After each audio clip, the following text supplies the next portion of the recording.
Okay, so now we are recording. Good afternoon, everybody. Good morning to the ones in North America and South America, and good evening to the ones in Asia, if we have audience from there.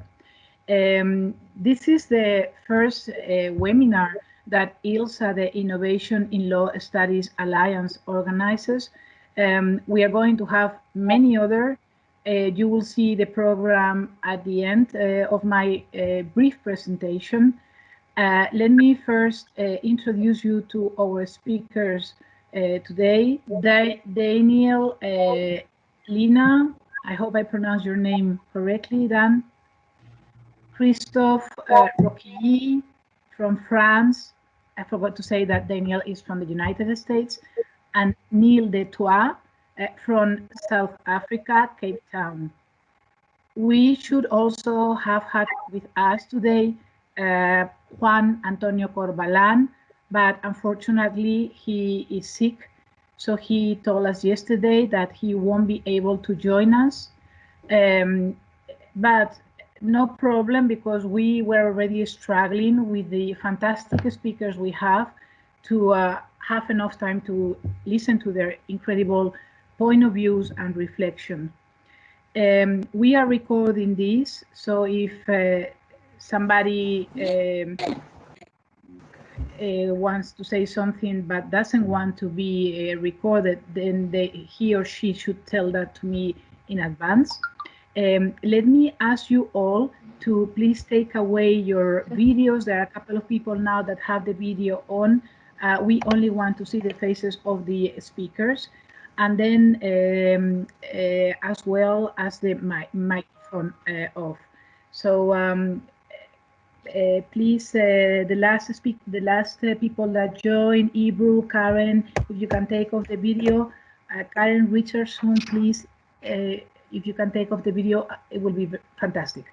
Let me now go for the program. I'm going to share with you a presentation just to give you an idea of what is ILSA, what are we doing at ILSA, and what is the program for today. So I hope I am sharing my screen. Can anybody confirm me that you can see my screen? Yes. Okay, thank you so much. So this is the topic we chose for today. How are universities training the legal professionals of the future? So we're going to discuss and to think about universities and training, and then legal professionals, and then the future. These are the three concepts that we will be talking about today. Let me tell you a bit about ILSA. So ILSA is a dream that came through, is a new project. It's open to any university that has the ambition to innovate, that wants to collaborate, that wants their students and teachers to be more global, that wants to change the world, because we students, teachers, and people can change the world, and that wants to share and learn from others, and of course want to promote themselves and be recognized as an innovative university. So this is ILSA in brief. And how do we do that? So we want to promote collaboration, and not, let's say, theoretical one, but practical one, by proposing activities like global hackathons or solving global challenges and this kind of stuff. Secondly, we want to promote the exchange of good practices. Some universities, like the ones that we have the opportunity to hear in a moment, they are very advanced in innovation. They have been doing their homework already for several years, and they can teach others that haven't been so lucky and have been busy with other kind of projects. But now, as we know, innovation should be in our agenda. The third thing we want to do is organize events so that we can meet, have fun, and learn from others. So we will have an annual congress, webinars like this one, workshops, etc. We also want to promote those who are doing the work, their homework well, and we want to create in the future, probably in 2022, we will start working in this ranking for innovative universities.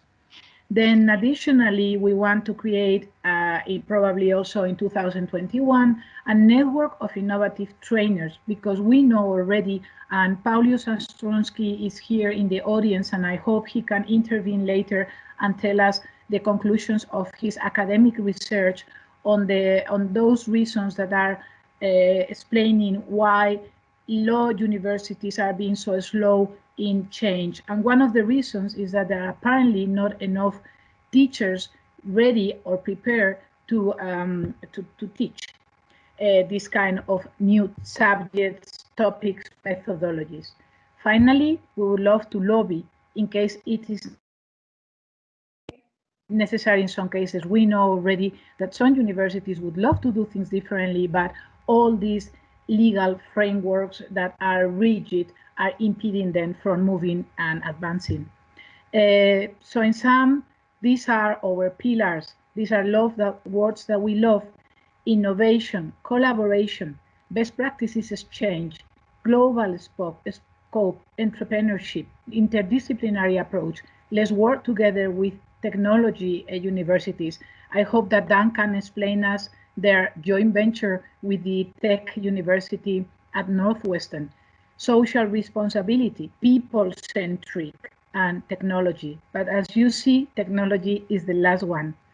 And I did it on purpose, because this is not all about technology, although technology is so much in fashion.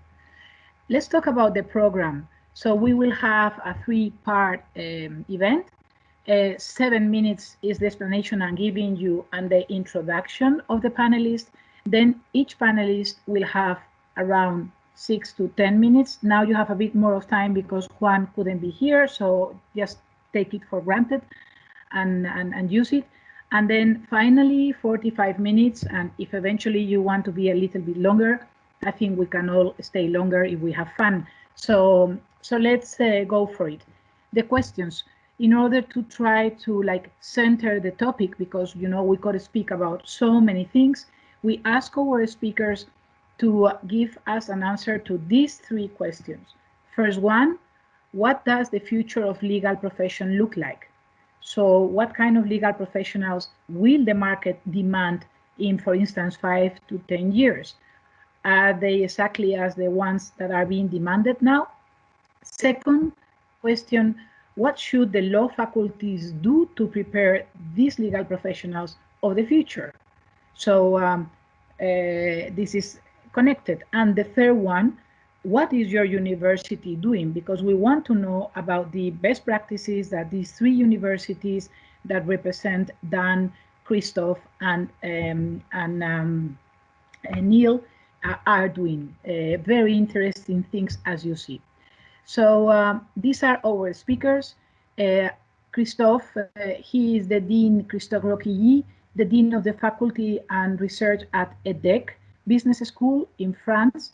And he is also the director of the EDEC Augmented Law Institute. Welcome, Chris. Then secondly, Daniel Lina Dan. He's senior lecturer and director of law and technology initiatives at Northwestern Pritzker School of Law and McCormick School of Engineering. Welcome, Dan. Thirdly, Juan Gustavo Corbalan. He is not able to join, so I will go directly to Neil, who seems to have only a brief title here compared to the others, but Neil has a lot to tell us because he's also working in his lab. And he's a lawyer, and he is a programmer, a computer engineer. So for me, he's like, he has all my admiration. I think that, I don't know, I have one final, excuse me, one final, I'm still sharing my screen, no? No. No, not anymore. No? Okay. I'm so sorry. I did something stupid, but I'm helping myself now. So this is just one final screen. Yes. So I wanted to share with you our coming events.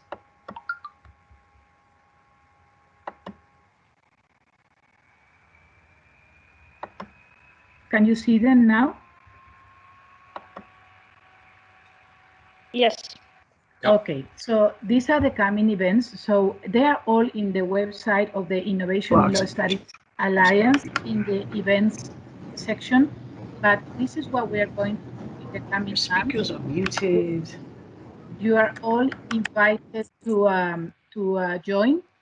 And if anybody wants us to talk in the future about any particular field that is not in here, please feel free to send us an email to this address here, info@. I will share this with you later. We will send to all the attendees that register, we will send you this PowerPoint and the other speakers' PowerPoint, as well as the link to the recorded conference.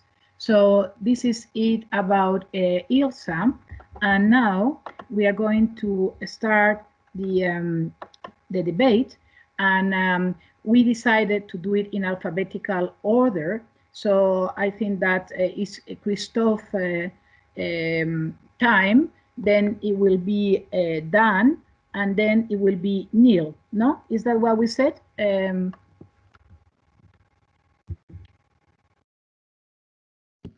You can already, yes, okay. So is that okay? Because Juan Corbalan, it was the C, was going to be number 2. So we can start now. I will mute myself, and you can start, if you don't mind, in this alphabetical order. So if I fully understood that, I start, right? You're the designated one, Christophe. Okay. The floor is yours. So fortunately, my first name is not Zoltan, but Christophe. Otherwise, I would have to finish. So, and you want me to cover the 3 questions, and then it will be up to Danielle to continue and so forth. That's it. I think that maybe it's better that you all 3 do that, but we could also do the other way, and we can discuss this right now. I mean, I don't mind. Do you prefer to go and do the 10 minutes? Because I think it's better, because Dan, he has his presentation, and otherwise he will have to be putting it in, and it's going to be very clumsy. So, yeah, let's do your 10 minutes or your 6 minutes. Yeah, 6. Yes? Not 10. Okay. Okay. Yeah. Okay. So first of all, I just would like to thank you, Maria and Ilga, for the organization of this webinar, and congratulations for the creation of this alliance. And I'm sure it will be pretty useful and enriched for every individuals and institutions engaged in the alliance. So the first question is, what does future of legal professionals look like? I would start with 3 main characteristics. 1 is client-centric. 2, collective intelligence more than individual intelligence. And 3, law and legal skills matter, but not only. So the development of tech solutions for the legal professionals is a phenomenon that we all know, and that is clearly observed to deliver more for less, as Richard Susskind said, to the clients, whether they are internal or external clients. Of course, algorithms will help lawyers to better perform in terms of information retrieving and analysis, case analytics, risk assessment, contract drafting, etc., etc. And the more the task is mechanical and standard, the less it has value, and the less it should be done by a heavily trained and educated lawyer. So lawyers should be able to focus only on valuable tasks, high value tasks. Consequently, the level of skills required to join a legal team will increase.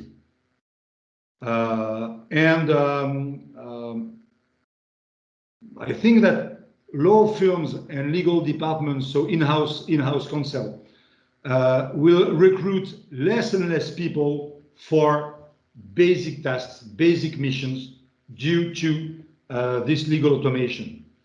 And there will be also the development and the creation and the development of new jobs, legal operations, legal tech officers, digital human rights officers, etc. And also, I think that we will see the development more and more of lawyers dedicated to make sure that there is the sufficient robustness, legal robustness of tech tools at the right level.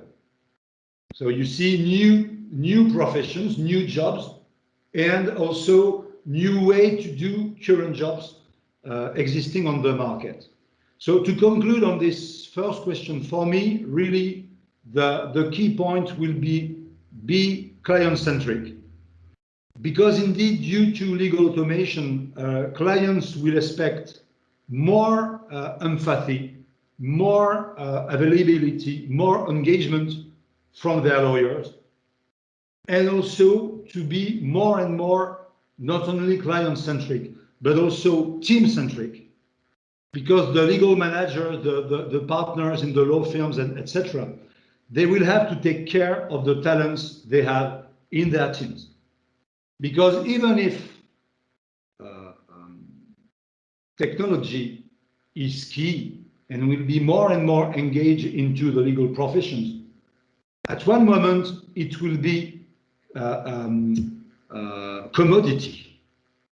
It will be commodity, and the difference will be made again through talents you have, the talents you have in your team.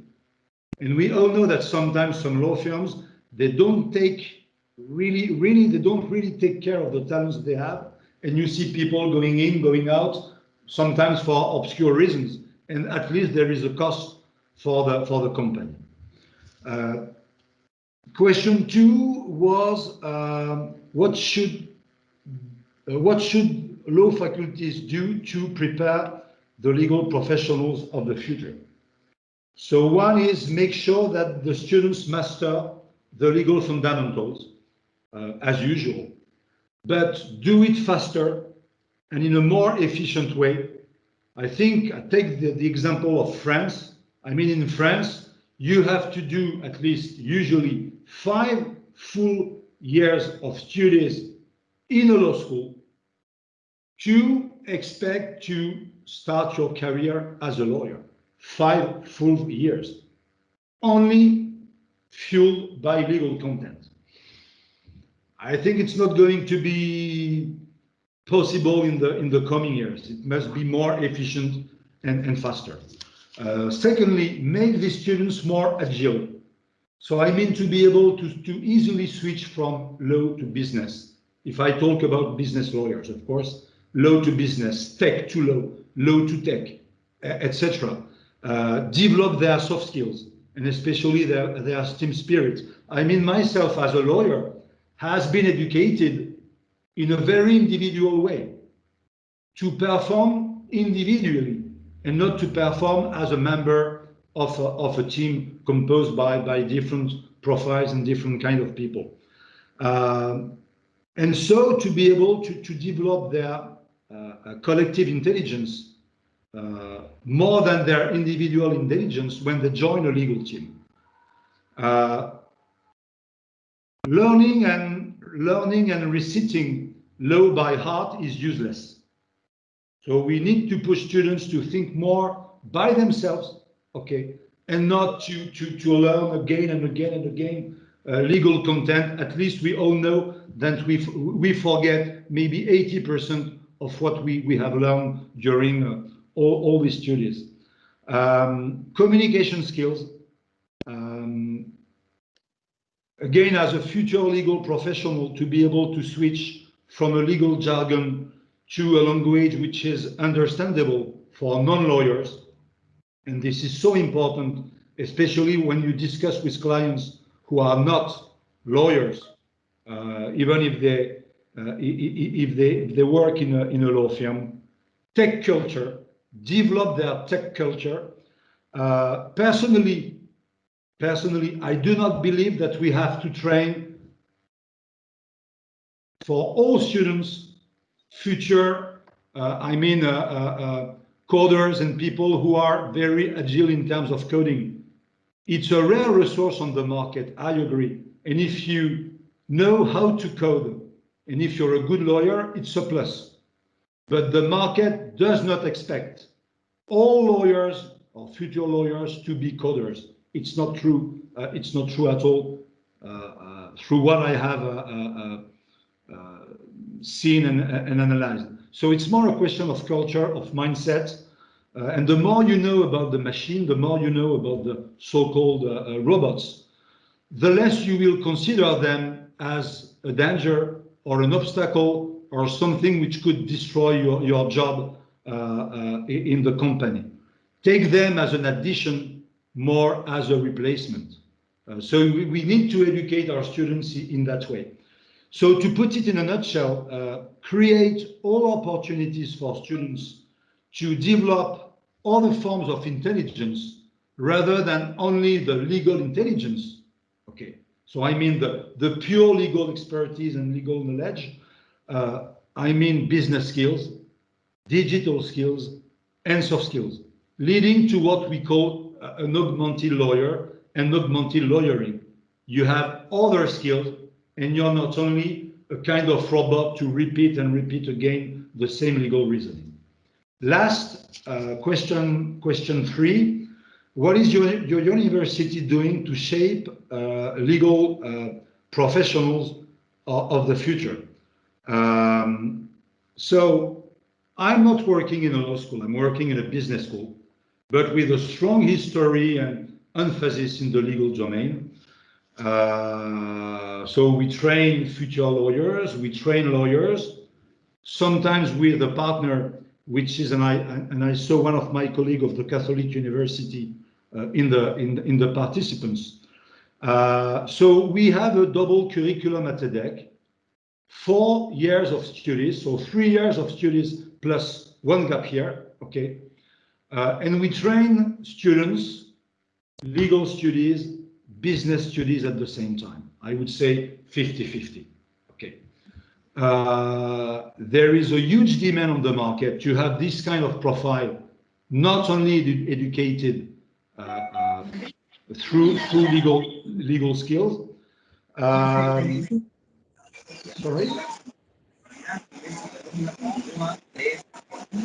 It's not me.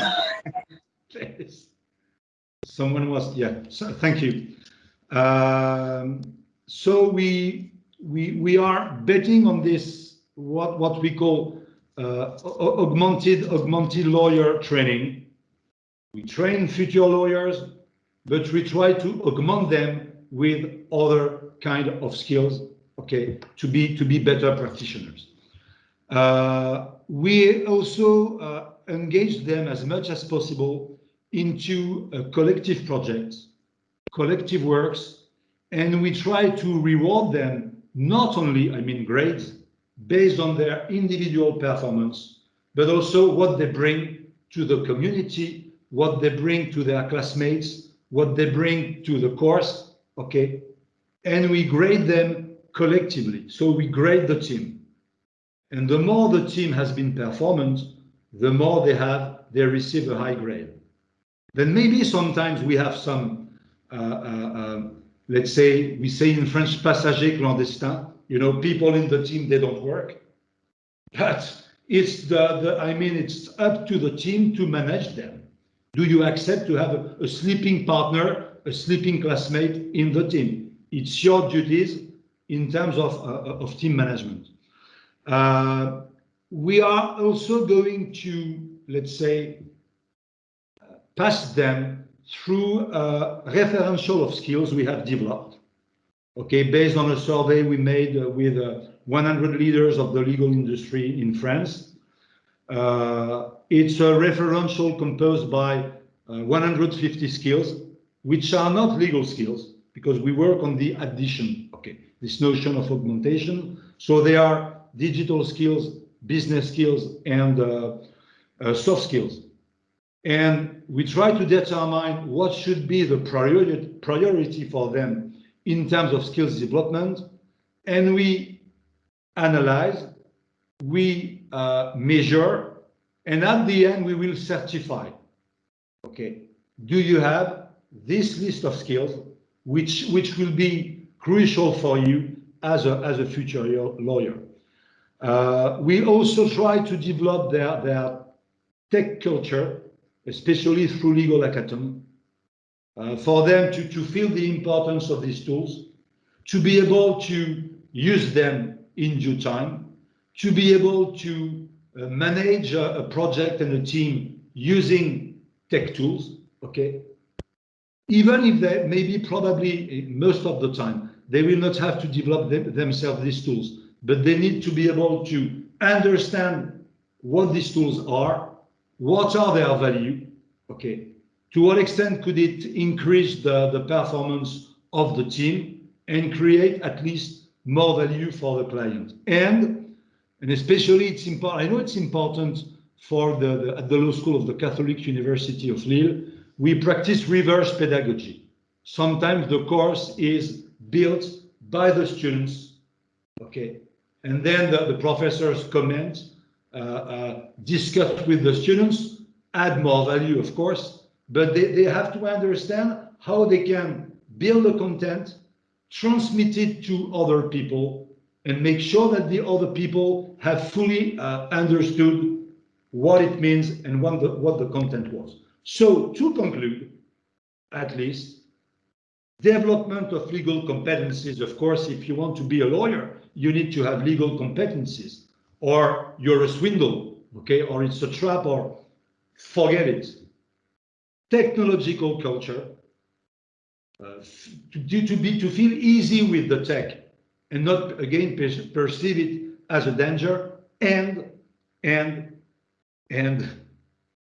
I would say, for me, but it's just me, it's probably the most important ingredient, develop their emotional intelligence.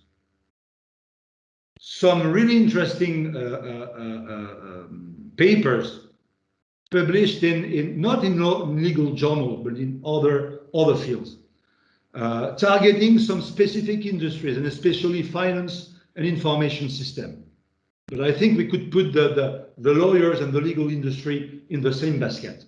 The more you have an expertise based on a, let's say, vertical line, you work again and again on your own expertise as an expert of your field, the less, your emotional intelligence can be high. So be an expert and at the same time have an emotional intelligence to take care of your client and be client-centric. Thank you. I hope I have not been too long. No, thank you very much. It was fantastic. So next, Dan, I think it's your turn to share the screen. Okay, so hopefully everyone can see my screen. Yes, it's working perfectly. Yes. Excellent. Well, thank you for the invitation. Thank you everyone for joining us today. I'm Dan Linna. I work at Northwestern University, where I have a joint appointment in Pritzker School of Law and McCormick School of Engineering. And I want to talk a little bit, I'm going to mostly focus on the first question, what the future of the legal profession will look like, and then talk about the things our university is doing on these topics.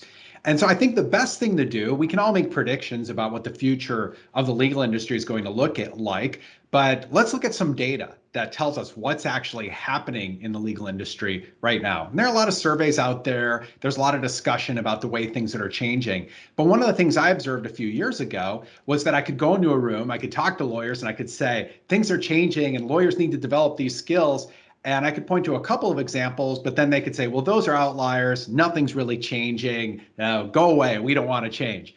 And so I decided that I wanted to undertake a project where we would gather data. We'd create a catalog of innovation that's actually happening in the legal industry. And that's what I want to talk about here today. Now on legaltechinnovation.com, I also have a couple of other projects there where I looked at 260 leading international law firms and looked at the way they were describing the innovation and technology initiatives that they were undertaking. And then I've also have a project on law schools where I looked at some of the recognized innovators and the things that they're doing. This is all open. It's available. It's on the LexBlog network on legaltechinnovation.com. So I encourage you to take a look at that. When we look at the catalog of law firm innovations, when this first started, there were 222 law firm innovations, and now that's up to 709 on this website. And so I've broken these down by the productization of legal services. So what most of us do as lawyers, before I joined the academy, as a practicing lawyer, as a partner in a large law firm, we deliver services in a traditional way. And a lot of what this movement is about is productizing the delivery of legal services. So I've captured instances of productizing services, instances of delivering new types of services, and then some of the law firm initiatives are kind of around consulting and helping corporate legal departments and others think about the way in which they would change the delivery of legal services. And of course, this is just one sliver of the whole legal ecosystem. There are a lot of things changing with alternative legal services providers, law companies, if you will, legal tech providers, the big four. There are new entrants in corporate legal departments themselves are doing more and more. And I look across the jurisdictions as well, just to get a sense for what's happening in the different jurisdictions. So with this resource, I encourage you to take a look. You can drill down into any particular law firm and see exactly what the project is that shows up on this index. But from an aggregate perspective, what's more interesting is just looking at the impact these projects are having in different types of practice areas. Because one thing that I would also frequently hear, maybe I hear this less and less today, was, well, sure, Dan, that's fine. People are innovating and using technology in these commodity areas. But what I do, it's really sophisticated. It's special, right? I'm kind of a special snowflake doing special things. Innovation technology, not really relevant for what I do. But we're seeing more and more there are projects, there are innovations, there's technology adoption in all areas of practice. And of course that would be the case, because even if your work is the most important bet the company work that your clients have, why wouldn't you be using data and be using technology to try to get better outcomes? This is affecting all areas of practice, and we see more and more data about that. On the other hand, it's also about more than just technology and artificial intelligence, right? There's so much talk about artificial intelligence. It's incredibly important. Technology will transform the practice of law. I firmly believe that it's going to transform legal services, legal institutions, and the law itself.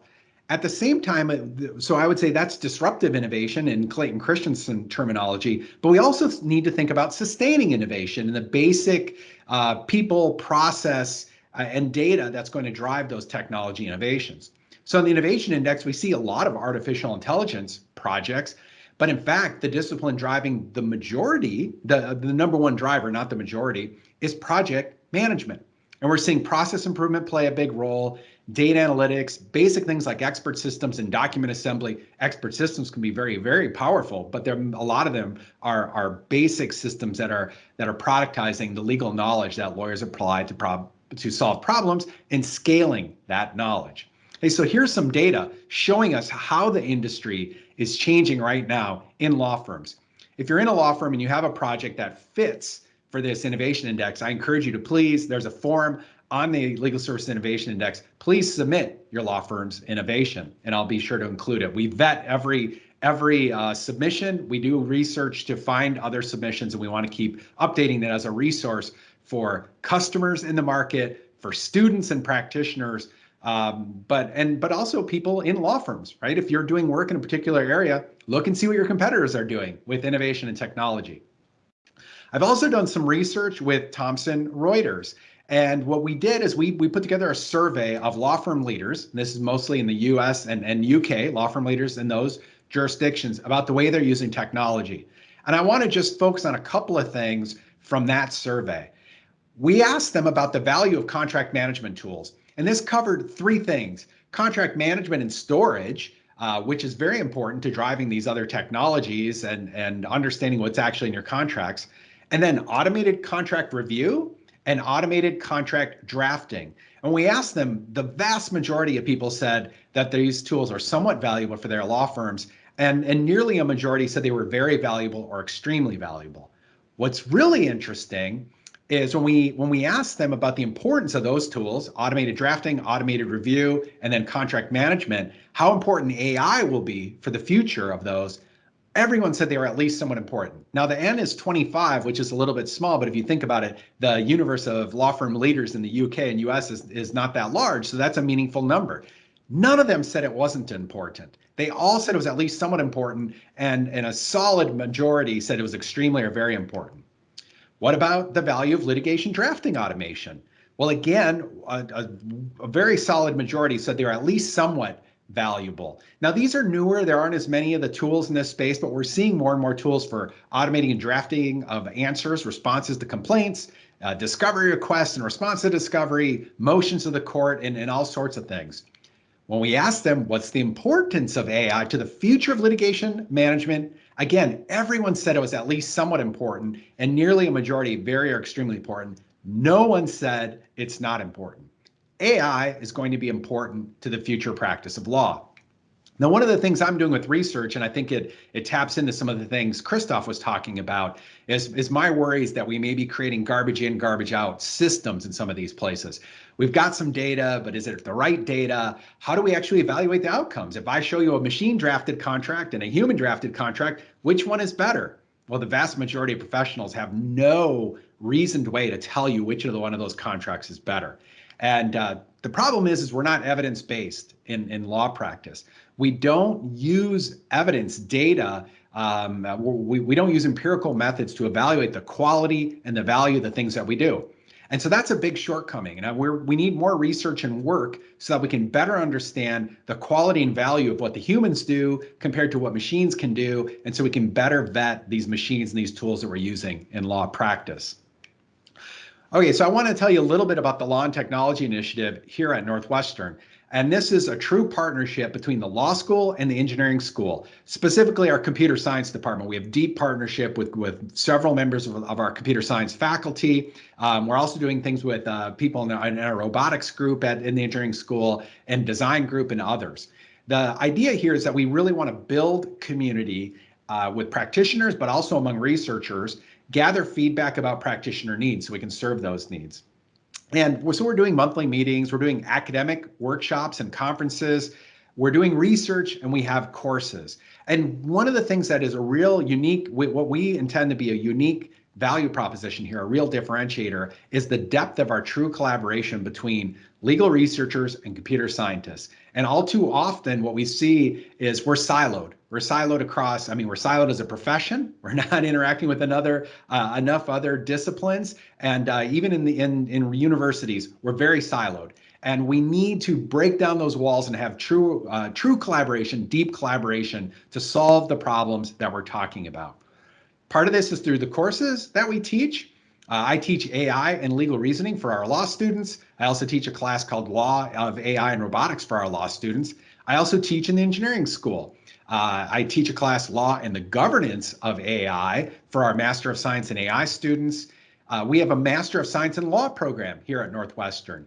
So these are mostly STEM students who want some training in law. They come to Northwestern, they get a one-year degree learning about law. Plenty of those students now are going into opportunities to be legal engineers, legal project managers, building legal tech startup companies. But we're training them in the law of technologies in this case for that class. With my colleague John Villasenor, who has a primary appointment as an engineer at UCLA, we teach a class, Introduction to Law of Digital Technologies. That's for our computer science undergraduate students. And then the thing I'm going to spend a little bit of time wrapping up here is on our innovation lab. And I co-teach that class with Chris Hammond, who's a leading AI researcher. He's also an entrepreneur. He's a co-founder of Narrative Science, which was recently named the most innovative company here in Chicago. And you can look up Narrative Science and the really interesting work they're doing around natural language generation and summarization. But in that class, we bring together teams. So this goes to what Christoph talked about, multidisciplinarity. We put together teams of computer science students, law students, and Master of Science in Law students, and they work on projects with external partners. It's true partnership with these external partners, and they create prototype technology solutions. Okay, prototype technology solutions. These are not PowerPoint slides or wireframes. They actually build working technology. We train the students in Agile, Scrum, project management. They use that as a self-organizing tool. It's not top-down. Professor Hammond and I don't tell them what to do. We train them to self-organize. We train them in scientific thinking with Toyota Kata. They've got to figure out, they generate ideas, they've got to test their ideas, they can't jump to conclusions, make assumptions. They work as a team, they deliver a prototype technology solution. So we had demos 2 years ago in person. We had about 100 people who showed up. Thomson Reuters sponsored it. This last year, because of the global pandemic, we had to move it online, which was a mixed blessing because opening it up online was great. We had nearly 260 people who came in to watch the demos, our students demoing these technologies that they built. Here's just a list of the projects that we did. This is all on a blog post, actually, on my blog, that you can see the projects. This is some of the projects we worked on in 2019. In 2020, you can see the list. I mean, we worked with several law firms, legal aid organizations, the Cook County State's Attorney's Office, Thomson Reuters. So we're a wide variety of corporate legal departments of groups we're working with. Some of the projects are around building expert systems. We did a project with Honickman about innovating compliance in Stark Law, built a more or less traditional expert system, asking how do we take the knowledge and the lawyers had and create a system where you take the inputs, process those inputs, and provide the legal advice. We're also doing AI projects, natural language processing projects. This is a case where we work with ORIC, with their Supreme Court and appellate group. What do you need to do if you're a lawyer getting ready to argue a case in front of the Supreme Court? Well, you better know the record. You better know the law inside and out. ORIC had a process where they would manually create flashcards to help the lawyers prepare for oral argument. And we thought, well, how can we use technology to help automate that process? So the student team used natural language processing techniques, analyze a corpus of the documents that make up the record for that case that you'd be presenting to the U.S. Supreme Court. It extracts question and answer pairs and helps automate the first process of generating the question and answer pairs. I'm really excited about that technology because it's really interesting that, hey, it's in the U.S. Supreme Court. But sometimes when we focus on niche practices like that, it's not clear how it scales. Here, this scales all through everything we do, because not just as lawyers either. What if I'm a consumer and I'm preparing for a landlord-tenant eviction hearing? Wouldn't it be nice to have a tool that could analyze the docket, pull in other information about the judge and other actors, and help me figure out, how do I need to be prepared for this hearing? What's important? What are the question and answer pairs that I should be ready to respond to in that hearing? So that's all I wanted to talk about. And you know, one of the things I want to hammer home is there are abundant opportunities for us to improve legal services, improve legal institutions, courts and governments and administrative agencies, and improve the law itself. And we can't sit here and ask, well, what is technology going to do to us? How are things changing? It's up to us to shape the future and decide what the future needs to look like, and then create that future. And so I look forward to continuing the discussion during this webinar, and let's talk about how we can make that happen. So thank you. Thank you so much, Dan. It has been really inspirational, and I'm with you. And let's create the future. And let's listen now to Neil. Thank you, Neil. You can start. Thanks so much, and thanks to the other presenters as well. That's some great data, Dan. I'm definitely going to dig through it, and it's always good to see that. So yeah, just on myself. So I'm a data analyst. Most of what I do is natural language processing on court judgments. So I work with the African Legal Information Institute, and we publish court judgments from 15 different countries in Africa, which is housed within UCT. And I do a lot of processing on that, mostly to try and help with search, basically to help people find what they're looking for. So whether that's topic clustering or whether that's categorization or summarization, it's all ultimately in the aid of helping people find court judgments that they're looking for. So I'm also then part of the team at UCT who is getting involved now with this sort of thing. It started at the end of 2018, and it's coming from the top down. From the dean, is very interested in bringing innovation and multidisciplinary work into the faculty and trying to keep up with what is going on and introducing a broader syllabus. And yeah, so as part of that work, I've been doing a lot of research as well to try and figure out how exactly we should go about that. And we found some answers, a lot of answers we haven't found yet. And it's also why I'm joining platforms like this, which is a really great platform, and hoping to see what else we can learn. So I have 3 slides on my end, just for the 3 questions. So I'll do a quick screen share of that. I should maybe first also just say I realized during the other presentations, I don't know exactly what the degree structure is in every other country, but just from that I can hear it's not the same as France. So I'll just explain what that is quickly in South Africa. So we have 3 streams. The one is the 4-year LLB stream, where you do 4 years and it's just LLB. The other stream is where you do a combined either BCom LLB or humanities combined with an LLB. And that will be 5 years, and you will then do the whole law degree, and you will do some modules from either humanities or from commerce. And then the third option, which is the one that I took, is that you do an unrelated degree first, and then after that you do your LLB, and it's the same as the 4-year one, except you just do it in 3 years. The logic being that if you already graduated, you can skip some of the introductory courses, and you should be able to manage your time a bit better in doing the LLB. There's been a lot of pushback against the 4-year option, but not because it's the shortest one, but because we were also finding that most people hiring want people to have more skills than just the LLB background. And I think that's why there's mostly been a pushback against the 4-year option. Okay, I'm going to jump into a screen share then. Okay, can I get confirmation? We're not seeing your presentation yet, but I think it's on its way. Yeah, it's working now. Perfect. Okay, great. Thanks so much. So law schools in the future, bottom left here is the logo that we're playing around with. And yeah, that's us. So the 3 questions. First one, what's coming in the future? So on the industry side, I've just done a series of interviews with different members of industry from large firms and from smaller firms, and also from Department of Justice and other places like that, trying to find out what they're looking for from the universities and what they think is coming. And I see there's a big overlap with some of the other presentations, but overwhelmingly the feedback has been that legal services need to be solutions focused now, more than just legal focused. Businesses want solutions to their problems. They don't want the legal service. They want their problem to go away. That being the first one, and the second one being cost reduction. Basically a big push by clients to try and do things more cheaply and more effectively. I think we're also starting to see, and are probably going to see more and more, the rise of alternative service providers, people who aren't your traditional law firm. We are seeing a lot of that coming up, and I think part of the reason is people not always knowing what the risks are. Part of the reason is just alternative service providers being more happy to take on risks and to push boundaries and to try new things. And the final thing that I've got there in industry is I think a lot of practice management tools are just becoming more routine. One thing that we've noticed at all the firms is that it seems that most of the software providers are trying to create lock-in at this point. They're trying to get firms to sign up to some of their products and then start offering a suite and hope to keep that firm as a client for as long as possible.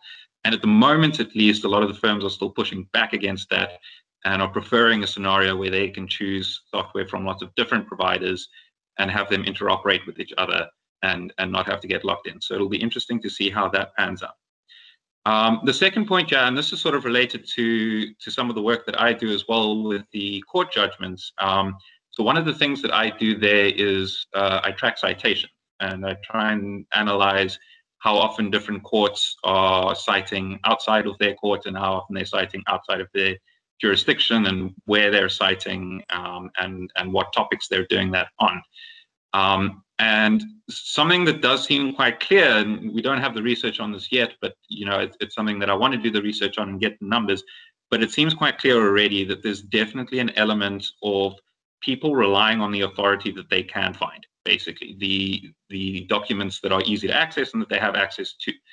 I don't know what the quality of publishing is everywhere in the world, but certainly in many jurisdictions in Africa, there are still a lot of source legal documents, whether that's acts of parliament or court judgments, that can be very difficult to get hold of. And people do things like create WhatsApp groups to share them and whatever else they can do. And that has an impact on what is ultimately forming the basis of the law, what people are citing, what people are using as authority. So I do think that as more resources become available in more countries, we'll have courts looking outside of their own jurisdictions more often. The second point that I have there is also one which has been made, which is that, and this is definitely the case at South African universities, empirical research and data-driven research are not a component of the law syllabus or law research pretty much at all. And it's not just that people don't do it, but that many people actually see it as being sort of anti the legal way if you start bringing in data. That I don't see surviving much longer. There are now too many people who are aggressively looking for data and finding data that contradicts some of the long-held assumptions that lawyers have about how the legal system works. And I think that that's just going to increase in volume, and eventually the legal academics are going to have to start engaging with data and with empirical research. Final point there on access to justice.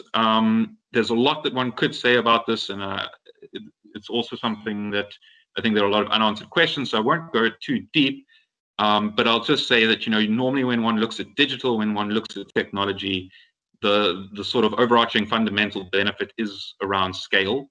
A lot of the law ultimately is still about documents. You can have discussions about the law as a social fact and the law as a whatever other type of system you want to talk about, but documents are at the center of it, and documents can be shared at scale with digital in a way where, as economists would say, the marginal cost is zero.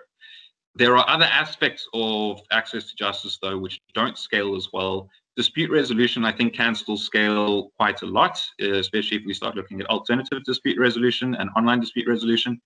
But there's limits there. And then things like legal advice, I think, is going to be much more difficult for technology to have a big impact on. But there's definitely, again, lots of efficiencies that can be made and automation that can be done with existing processes. Okay, the second question, what should universities do? And here again, a lot of the feedback that we've had from the industry and also just from my own research is that learning to learn is a very important thing. Being able to learn new things and being able to adapt and might be one of the more important skills going into the future. It's difficult, again, also to know exactly how we imbue that in students, but certainly as a point of departure, what we're doing is just trying to create curiosity. We're trying to expose students to different ideas, to things that people are doing that they might not have seen before, and try as much as possible to get students to be interested in that and want to look at it further.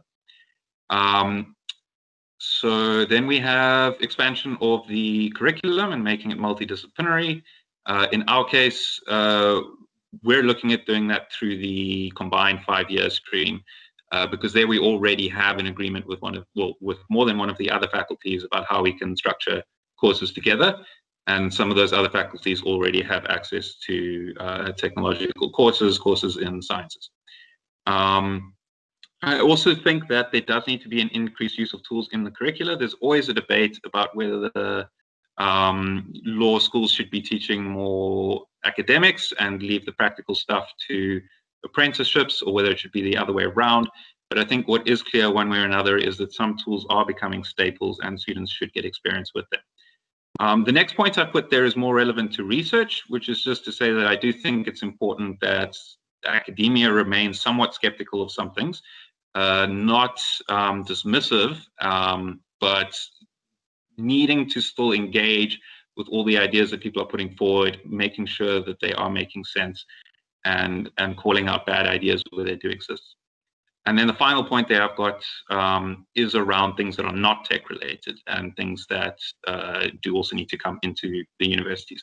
Ways of working, design, and that's human-centered design, design thinking, and process management. And that also includes things like agile project management and just looking at, legal processes in general, trying to understand the legal process more than just a legal question, but as a way of solving a problem. Okay, final question. What are we doing? So currently, we started off with one module, which was our sort of dry run, which is a cyber law module. And over there, we've covered a range of topics at the intersection of law and technology. What we've also done is a practical component. The first year we did it, we actually had the students writing some code. They wrote a very simple smart contract. We weren't trying to teach them to code, but we were trying to give them some experience with it so that they know what it looks like. The second module, we weren't able to do that because of the virus, so we did a demonstration, and that one was about automatic detection of misinformation online. And then what we do afterwards, once we've done the demonstration or the practical, is we give them an assignment about a problem that can come up with that, and where they need to understand the technology in order to be able to give advice on the problem.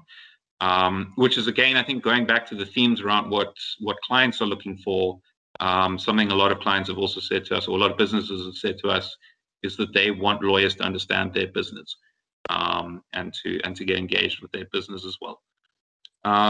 So yeah, as I say, we've started quite recently. I have spoken a bit about some of the tools we've developed. I won't talk about too many of them, but we are developing mostly tools for legal research and making them open access.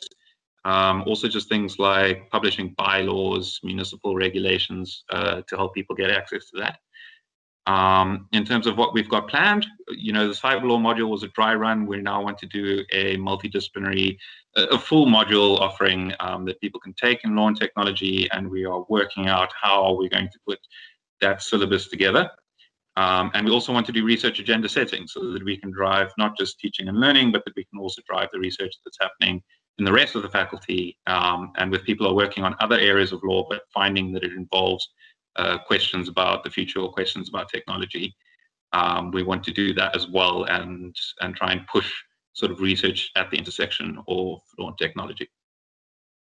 This is just a picture of the demonstration we did. So this one was on detecting misinformation automatically. It was nice because for machine learning, you can very often get away with using a sort of graphical drag and drop system like this one. This one's called RapidMiner. And so you don't actually have to write any code. You can kind of show the different parts of the algorithm and how they come together and what the output is. And the students seem to appreciate that quite a lot, and did quite well on the assignment. Yeah, I think I'm coming to the end of my time, and that was mostly what I wanted to say. So thank you. So thank you so much, Neil. You were really fast. Okay, so now we are done. And Iga, do you want to start explaining us the questions that were placed in the chat by the attendees? Do we have many? Yes, of course, that would be my pleasure.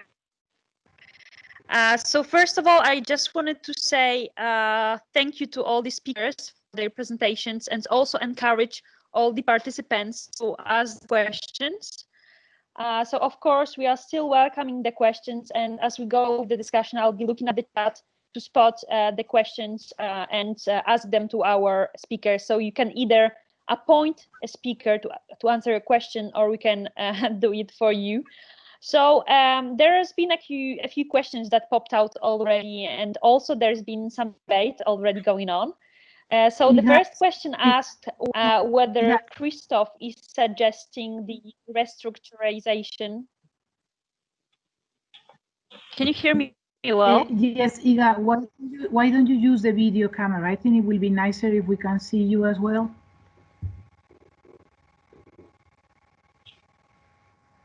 Of course, I'm just worried a bit about my connection, but I hope it's going to go well.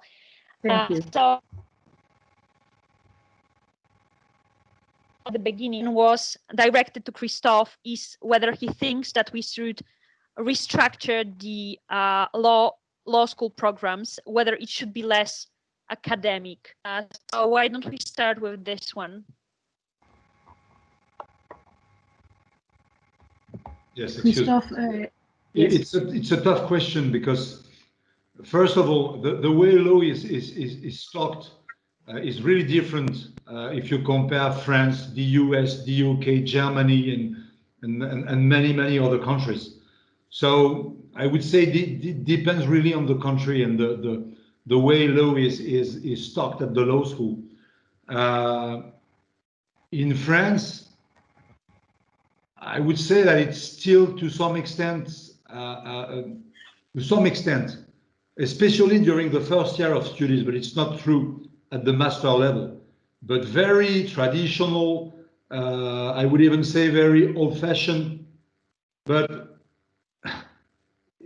I mean, obviously, how can you do it differently when you have 5,000 students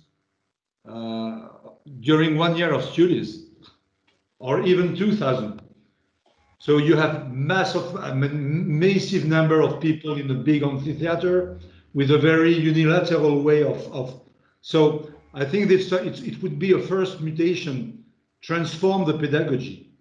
Secondly, and I like technology. I mean, in a previous life, well, I was part of a network of legal scholars in the field of law and AI, with people such like Kevin Ashley in the US.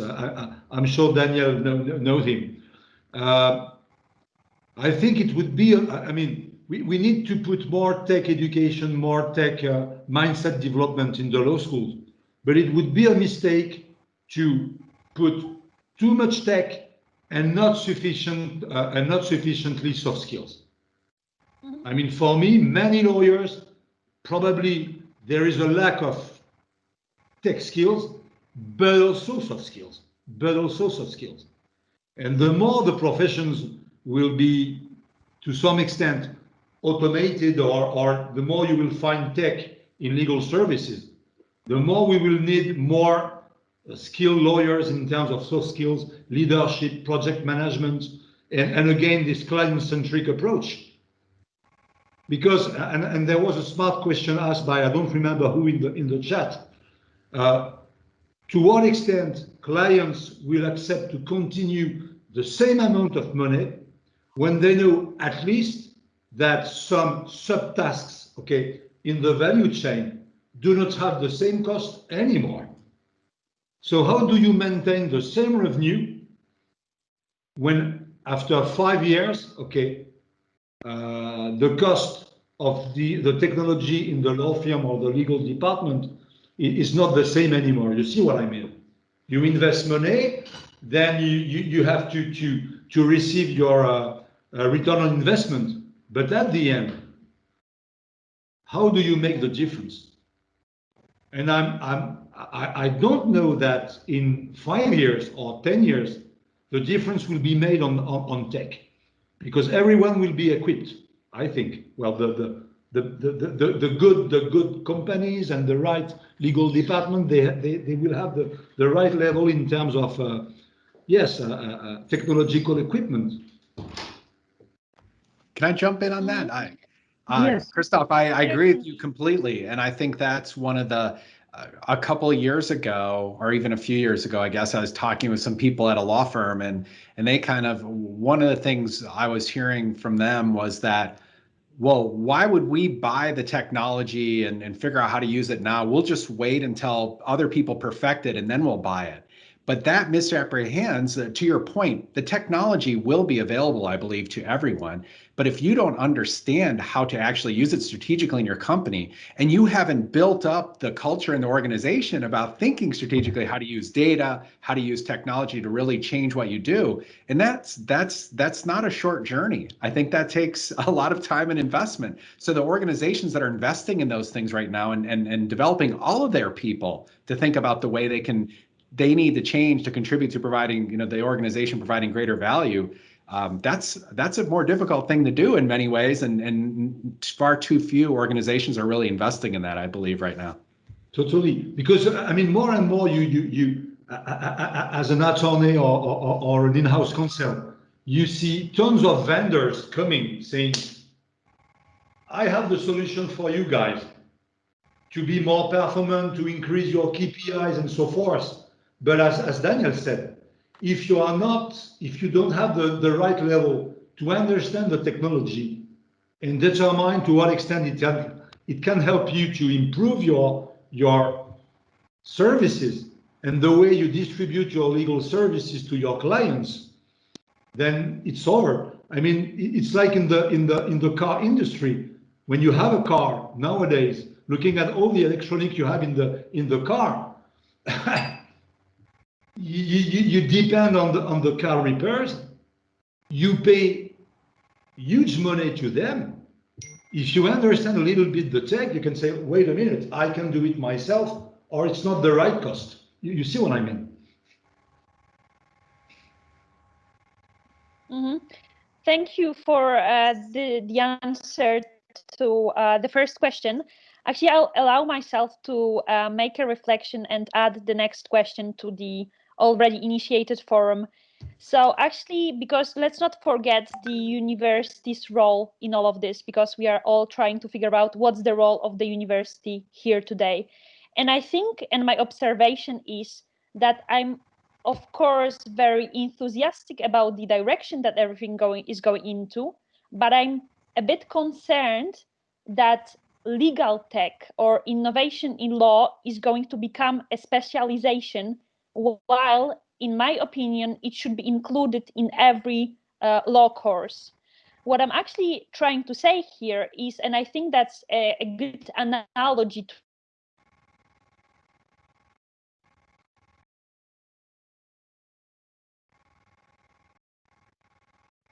Iga, take the video because you are frozen. Take the video, please. You're frozen. Okay, maybe she's completely frozen. She's not in Chicago, but in Madrid. But sometimes, you know, you can be frozen in Madrid as well. So I take the lead. Iga, okay, go on, please. Yes, so I'm not sure where I ended before I froze. So basically my point and my reflection, my question was, do you think that the universities created special programs dedicated to legal technology and legal tech? Is it the right direction? Shouldn't it be more transversal? Because by creating that, and again, taking the analogy of private international law, what is the point of creating specialists only in this field and excluding all the other sectors from it? Maybe it's the first step, and I'm thinking of, as I'm speaking, of course, but what do you think all about this? And I'm opening the floor to all of you. I'll go ahead. Just one of the things. So I had this conversation. Actually, I got invited to a forum last week about AI in education, and they were mostly actually focusing on K through 12 education. And one of the superintendents of a school district said, we're not going to make the same mistakes that we made with keyboarding. So we trained people typing, keyboarding. It was just a separate thing. And now they figured out how to integrate it into the curriculum. So on the one hand, I agree that's important. We need to get it in all areas of the curriculum. I also, though, think you have to start somewhere. And so starting with these courses, I think, is a good place to start. I also do think, though, and I think this was reflected in the other presentations, or maybe at least in the chat, there are going to be different types of career paths. And there may be areas where, so for example, my AI and legal reasoning class, I would love if we got to a point where in the basic curriculum, all of the students learned most of the things that I talk about in that class, and my class could be a more advanced class. And people who really want to think about the way AI is being used in government agencies and thinking about deeper questions about fairness, accountability, and transparency and things like that. So I agree with you. It needs to be more distributed across the whole curriculum. And then I think, though, there still is space for deeper focus on these specific topics. That would be my take. Yeah. I mean, the way we have, for instance, the way we have to teach contract law should be really different. And we should also, at the same time, make students comfortable with smart contracts, with contract management, because they will, I mean, in 5 years, they will never have to draft the contract as it has been done during years. I'm talking about basic contracts, okay, not sophisticated stuff. Same for I don't know, case analytics and the way you push your students to analyze jurisprudence and so forth. Use the new tools available on the market, knowing that many legal tech they push universities they give them tools for free to yes, make it possible for students to feel comfortable with these tools because they are the future clients.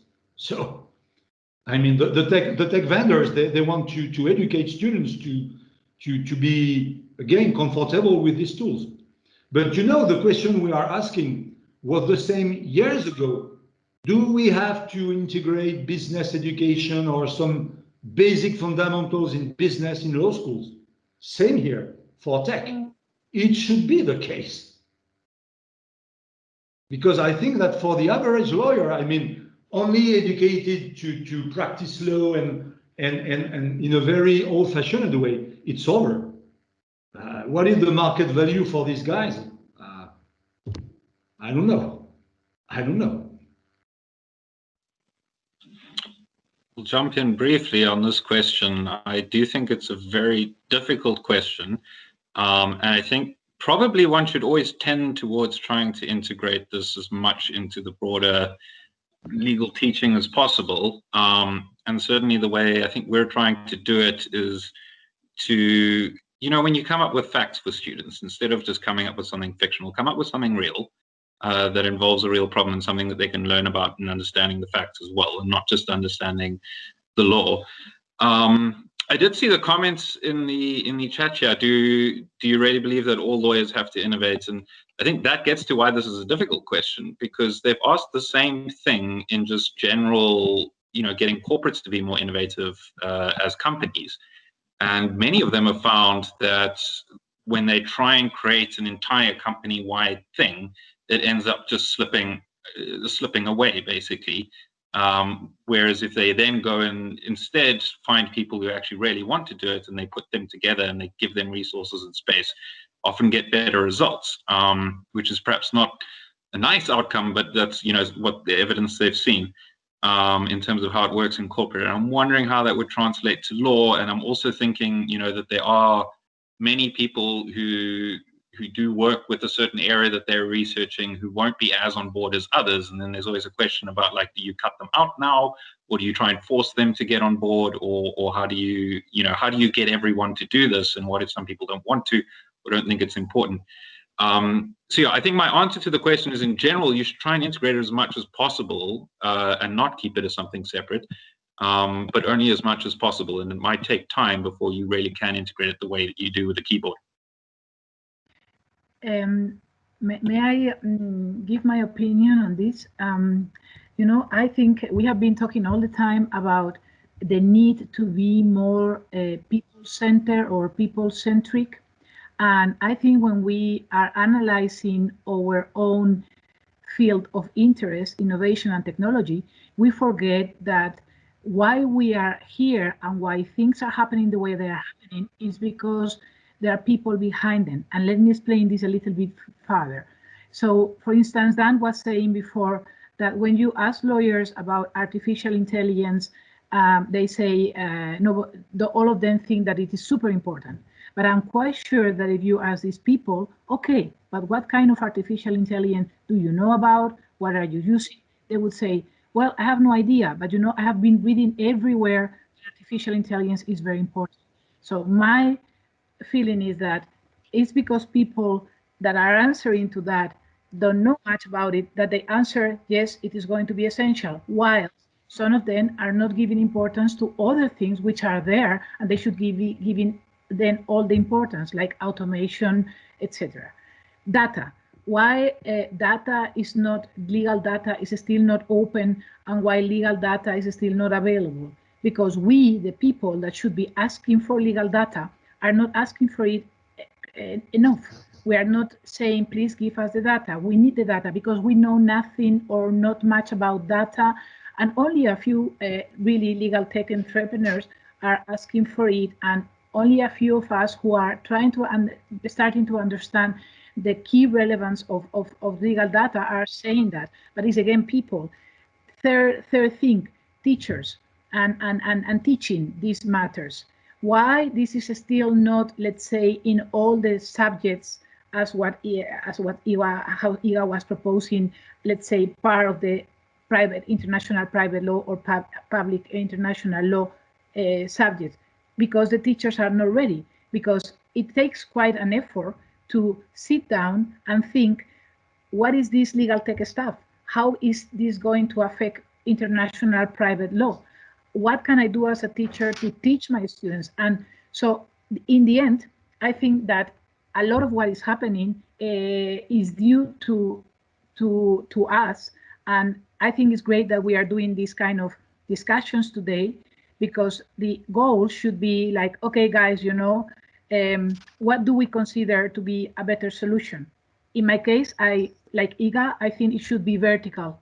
I think that this legal tech innovation stuff should go from this, let's say, kind of ancillary subject or matter to a more backbone thing. You know, I don't know if I use the right words in English, otherwise maybe you can explain this better. But to me, technology and its impact is a backbone, and all teachers from all legal fields should be thinking, how does it affect them, and how are they going to put technology in their field. For some of them, it will be maybe less relevant, let's say Roman law in Spain, but maybe then they can use it for teaching purposes, etc. And now I am quiet.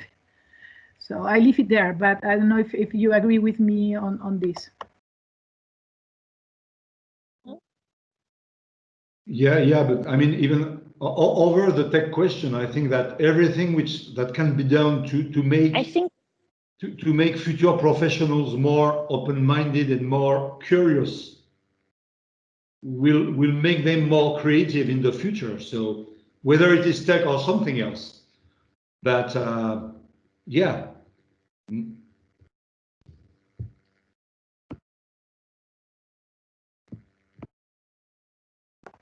Yeah, I agree with everything that we're talking about. I think what's more important than anything in all these discussions is being very humble about and realizing that we don't know the answers either, right? The world, there's greater uncertainty than ever when we look to the future. I think everything we're talking about makes a lot of sense, and the more agility we have, we probably, I know especially here in the US, and I think this is probably true in other places too, we're talking about legal education like it's a universal thing. And I think one of the things I'd like to see change is we'd have different types of training in law schools, because right now it's like mostly we do it all the same everywhere. So I think there's huge opportunities there to think about schools that really focus in different areas and try out different models. That implicates regulation as well, because regulation affects what we do in law school, although there is more flexibility. There is more flexibility than most people acknowledge. We can try some new things, do things differently, but these all sound like great ideas. We have to test our ideas. We have to measure things. We do not have good measurement in place. What we do in law school, how well does that contribute to people learning the law, to being the kind of lawyers we want them to be? The bar exam needs to change in the US. There are lots of things that need to change. And I think we're talking about other people developing their curiosity and being humble in the way they approach problems. We all need to apply that same sort of thinking to the way that we solve these problems.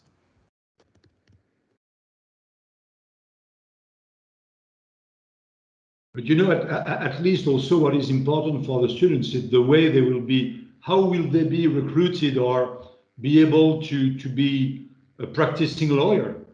For instance, in France, you have to pass the bar exam, okay? And the exams you have to go through are not at all not at all in line with the subject we are discussing. You just have to, you know, to read and work on that book and so forth, and then exhibit that you understand what a contract is, and so forth. But the way you will be able to work efficiently with the new tools and in a team is not measured at all. Not at all. Because again, at least, I mean, we discussed with a lot of general counsels. We have partnerships with some of them, and to some extent, they don't care the tech used by the law firms. They look at the results and to what extent it helped them to create more value for the company, reduce the cost or reduce the damages they have to pay, or receive more royalties if they have to manage an IP portfolio and so on. I mean, to some extent, the tech, they don't care. What they look at is the results. So I would really like to see if there is any study showing what has been the value added to the final client comparing no tech, few tech, more tech, so you deliver your services in a different way. You see what I mean?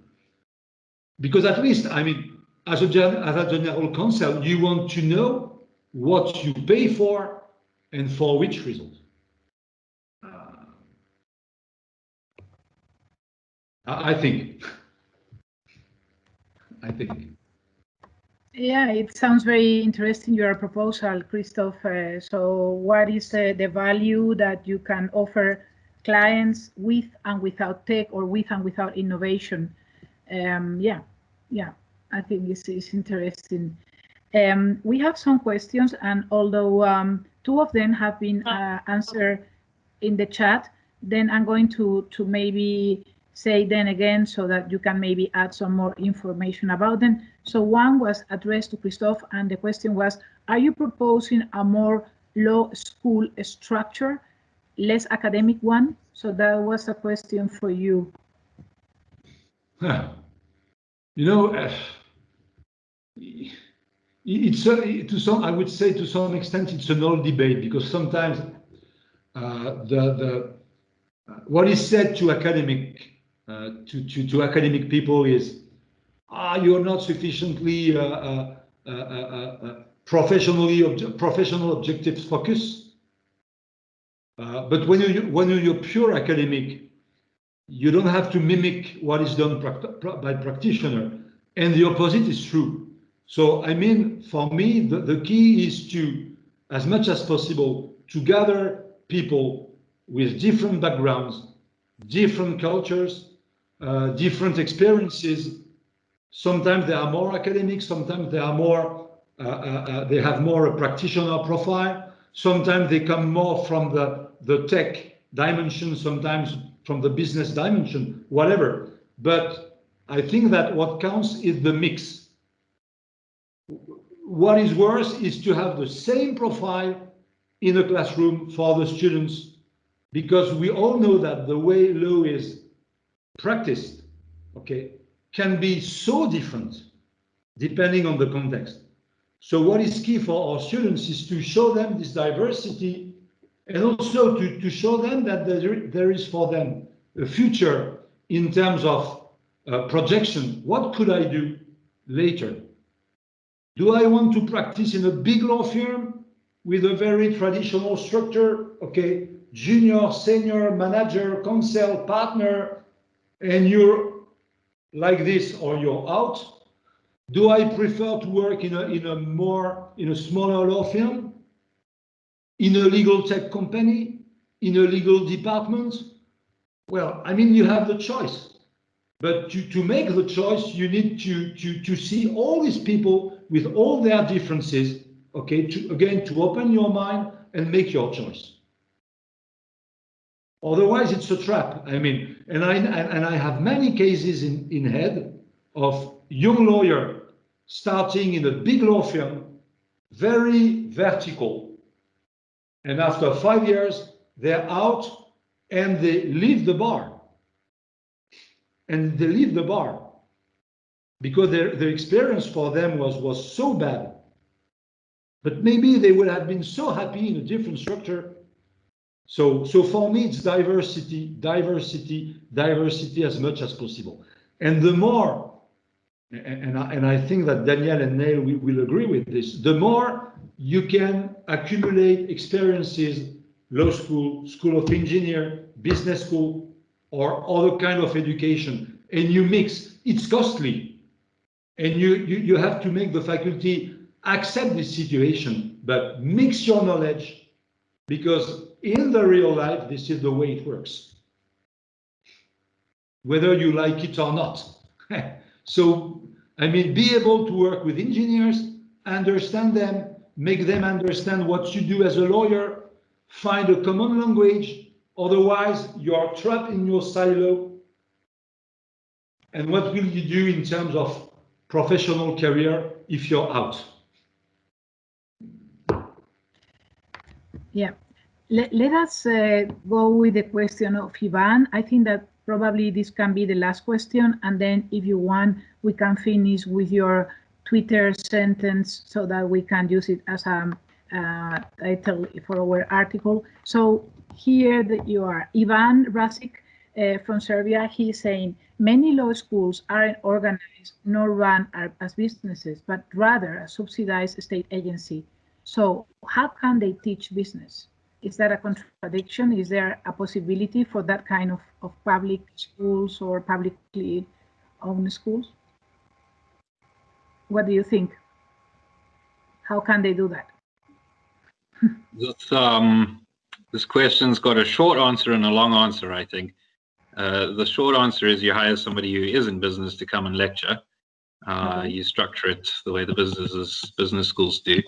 But the long answer is you've got a very good point, which is that a lot of the stuff that we're looking at around innovation, around ways of working, around efficiency, and around especially human-centered design is not practiced by the schools more broadly.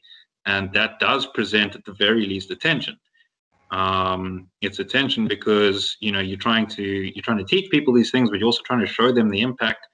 But the institution that they are currently a part of and the institution that they have to currently navigate, is not operating in that way. And that, I think definitely does introduce a tension.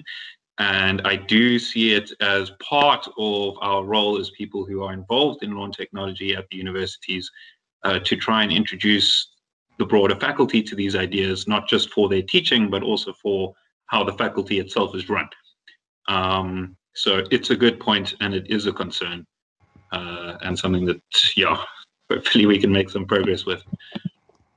I'll just jump in and say I think it's about the priorities more than anything. I mean, we've got a premier business school here at Northwestern, Kellogg Business School, and people from all over the world come to get training in business. So we've got all the ingredients we need to train, to give people outstanding training in business. Our Siegel Design School and the engineering school. I mean, so there are no problems about being able to teach these things. It's about setting the priorities and deciding. And part of this is reacting to the marketplace as well. And I think we're starting to see more and more of the law firms, the Big Four, the legal services providers, legal aid organizations, they're starting to value these skills more and more, right? So to some extent, law schools are responding to the marketplace. That is a piece of it.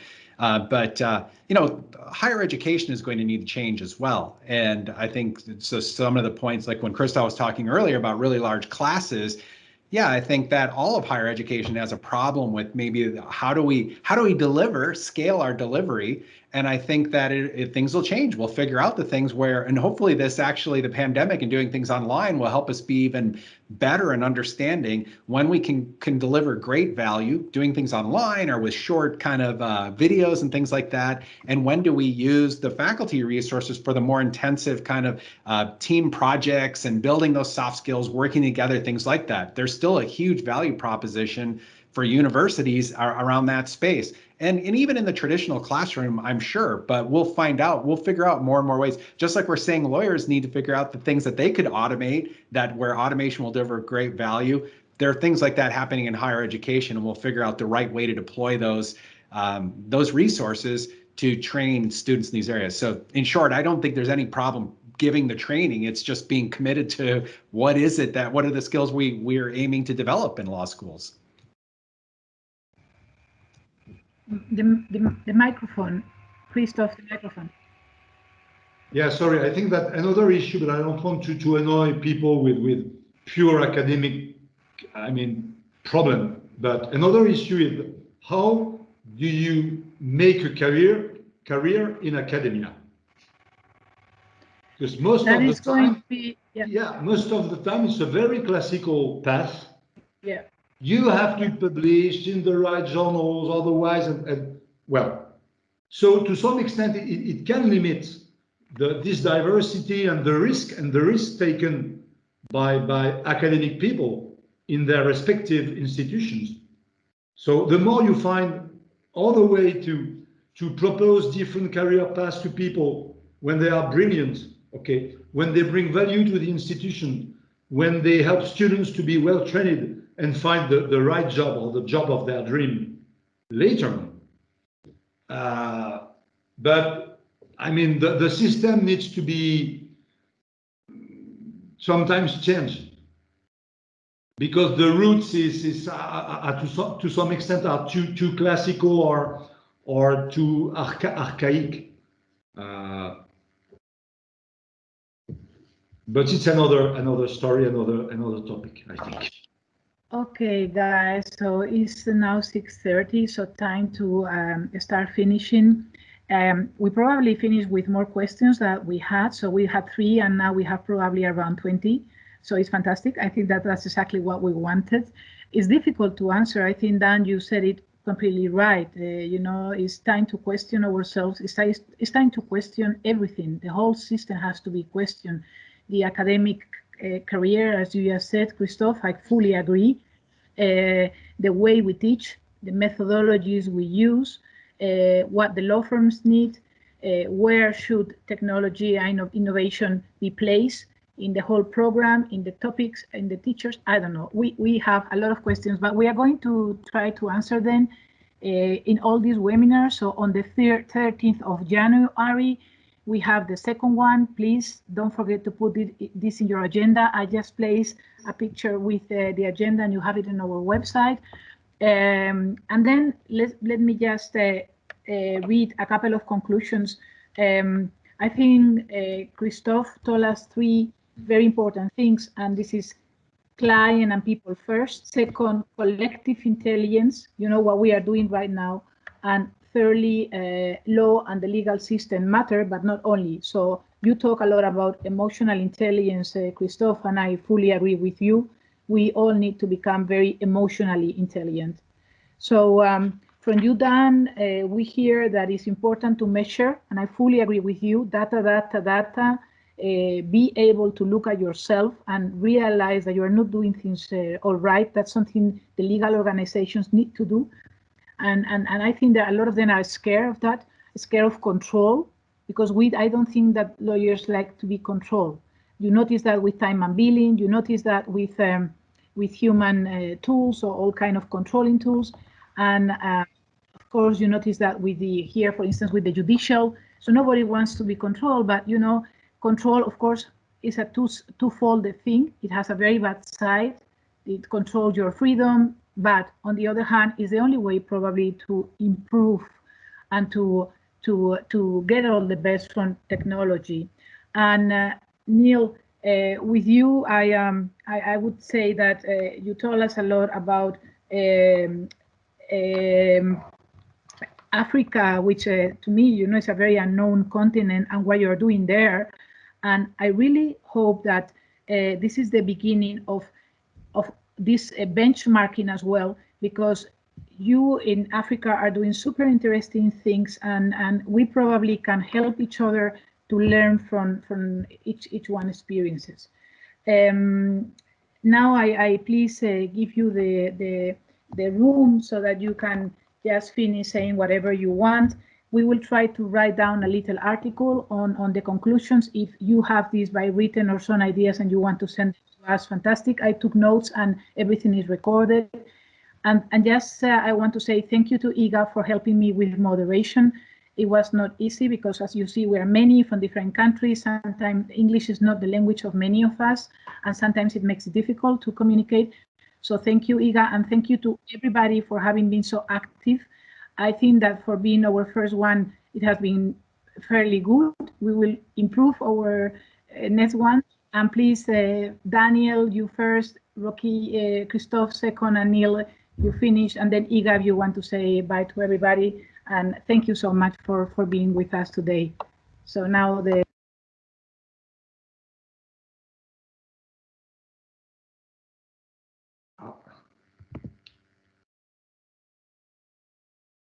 We can reproduce the same order of the speakers. So if you guys wanna, as you want, I said that, yeah.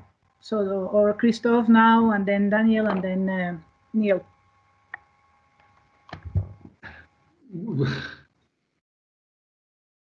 Yeah, I'm sorry, I'm not sure to understand the.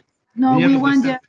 Sorry, we want your conclusion. It can be 140 characters sentence, or if you want a 5-minute speech, you can do it as well. It's a joke. No, just 2 words. I mean, when you look at the screen and people who have discussed during more than 1 hour with different backgrounds and different profiles, this is the diversity we need for legal training and legal education and the legal industry.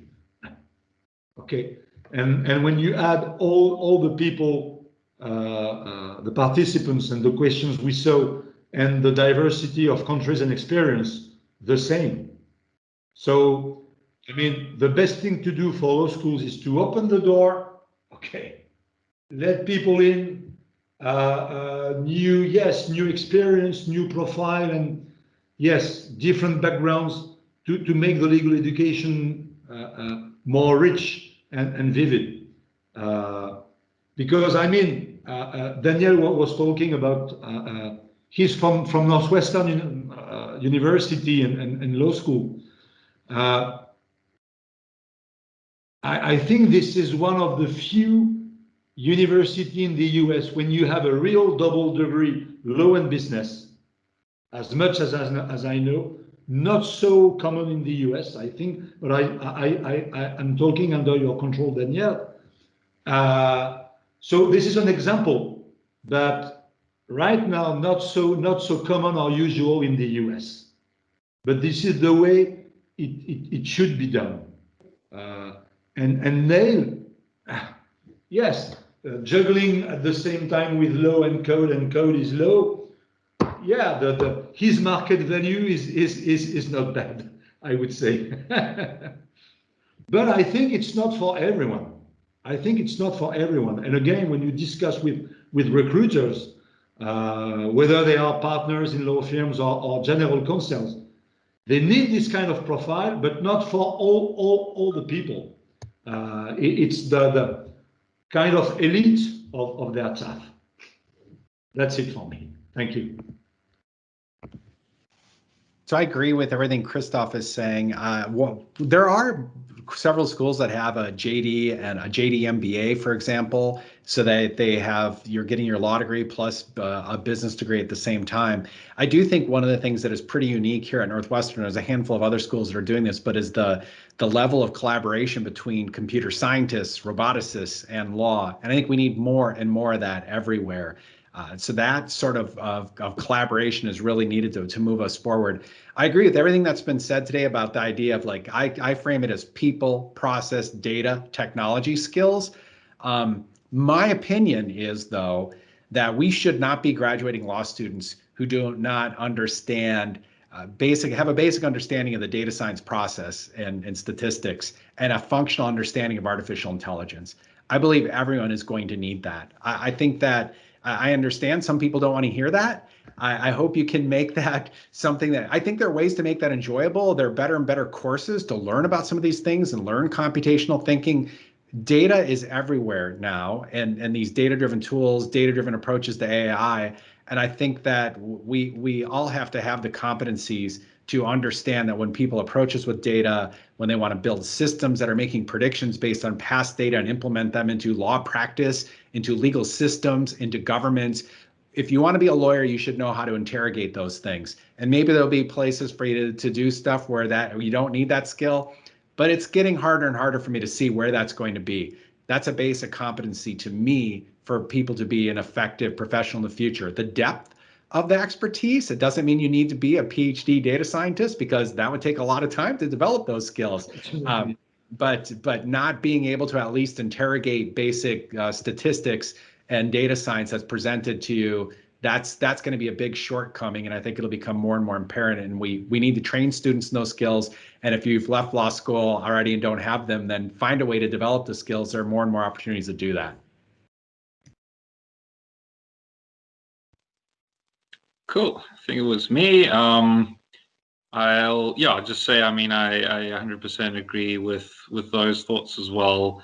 I think that a lot of people are going to get caught off guard when a lot of the new data research comes in, and people start seeing how much we can uncover about the justice system as more and more data becomes available. And it will be good to get ready for that. It's certainly something that I think we need to get into our syllabus,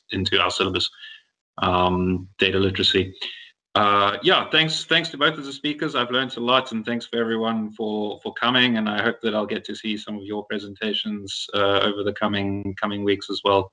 It's been interesting. Okay, thank you all. So we finished our first webinar today, and we hope to see you on the 13th of January.